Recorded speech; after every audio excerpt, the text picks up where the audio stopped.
Isang mapagpalang araw sa ating mga subscribers. Kamusta na kayo? Tuloy-tuloy pa rin ba ang pasok ng pera?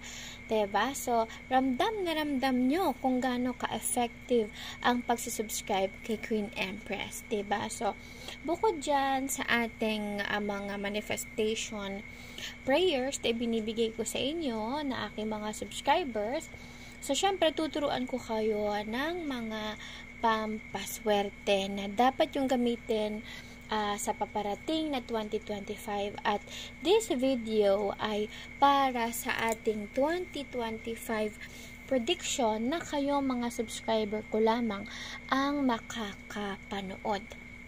Kaya naman, kung malapit nang mag-end ang iyong subscription, i-extend mo na yan by clicking the star button or yung link natin dyan sa baba. So, balik na tayo. Ano bang mangyayari sa 2025? No? So, this is a prediction about general prediction for 2025 na kayo lang na aking mga subscribers ang nakakaalam. So, since lagi kayong nanonood sa akin as my subscribers, alam nyo naman na 2024 is year of the karma, diba? Ibig sabihin ay kung mga nakatakas kayo sa karma nyo ng mga previous year, sinadya or hindi sadya na gawin, ano? So, ngayong 2024 ito,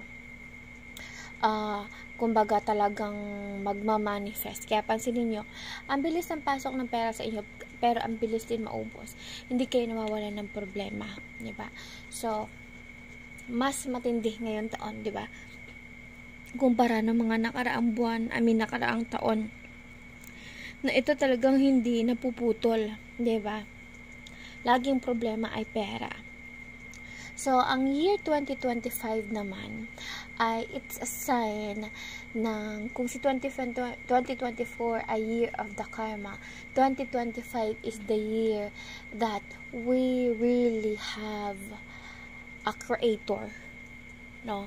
It is a sign na ipaparamdam sa atin ng Panginoon na nandito siya, na magbalik loob tayo sa Kanya. So, ibig sabihin nun, no, mas matindi ng patindi yung mga pagdadaanan nating bagyo, patindi ng patindi yung mga pagdaraanan nating climate change, no? So, kaya naman importante na meron tayong ganito. So, ano ba ito? This is for protection. Nakita nyo po yung crystal na yan. Yan tawag po dyan ay citrine. Okay? Ito po mga kapatid na aking mga subscriber ay talagang halos pamigay ko lamang po ito sa inyo. Dahil alam nyo naman po napakamahal ng cinnamon, ng rosemary. Ayan po yung mga nakalagay na nanyan. Ano? Na nandyan. Ito po. At lahat ng nandito ay makatutulong sa inyo. Yung mga gold na yan, pang-attract ng pera, masarap na pagkain, ito po health, at overall na po ito, no? So meron itong kasamang orasyon. Okay? Tandaan, ang mga tinitinda ni Queen Empress ay may kasamang orasyon. Isusulat nyo po dito ang inyong pangalan at date of birth. Pwedeng gumamit ng sign pen or pentel pen. Tapos, idikit nyo po dito. Okay? So, sa pagdikit nyo po dito, ilagay nyo po dito siya sa loob ng inyong sisidlan. Kasama po ito, mga kapatid, ano? So, nakasale po ito, 99 pesos only, pero ang talagang price po nito ay 200. Kaya unahan po kayo dahil mabilis lang po yan siya na maubos at the same time ay kapag naubos na po yan, babalik na po tayo sa regular na price. So, kung mapapansin nyo mga kapatid, ayan, meron siya mga orasyon. Isusulat nyo po ang inyong complete name, date of birth. Pwede nyo siyang buksan. Nabubuksan ito eh. No? Tapos, ibabalik nyo lang siya sa pagkakatiklop niya, ha? So, bubuksan nyo ito.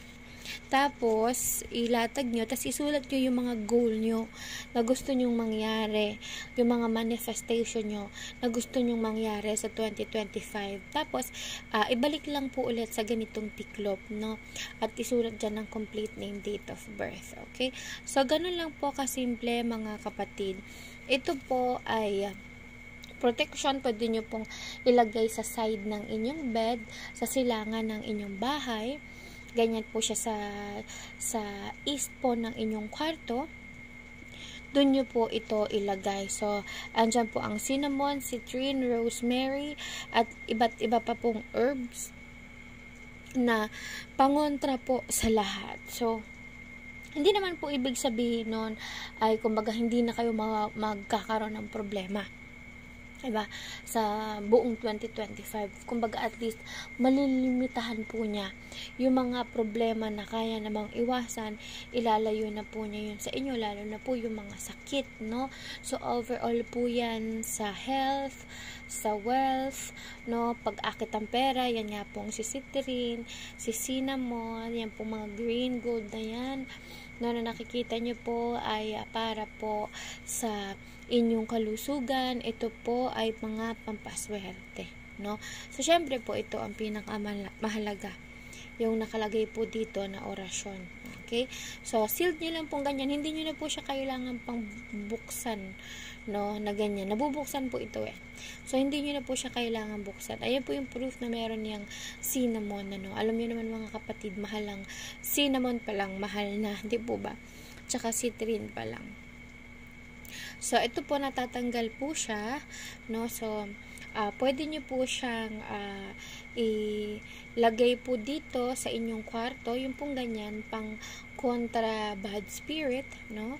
So, pwede nyo naman din po siyang isama dito, na ganyan na, wala pong problema, no?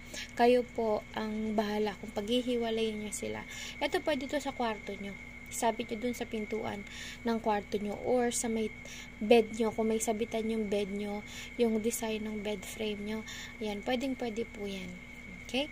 Ayan, para hindi po kayo, kumbaga, mahirapan na pangungutin matulog, yung pong ganyan. Okay? At makaiwas po sa anumang masasama habang kayo ay tulog. I-click lang po ang yellow basket, nandyan po yan.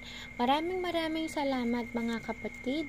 Make sure to follow and subscribe, and of course join sa ating live. Meron po tayong live every Tuesday po yan, 6 PM onwards. Mga kayong subscribers lang po ang mga nakakanood. So ano bang benepisyo nyo nakukuha, di po ba? So una, magiging priority kayo sa ating mga live session dahil meron kayong separate na live, ano? Katulad po nito, pangalawang benepisyo ay meron po ako mga tinuturo na orasyon, ng mga ritual, at yan po mga premonition for 2025 na kayo lang ang nakakaalam, no? At syempre meron po tayo pang-apat ay manifestation prayer. Okay, maraming salamat mga kapatid.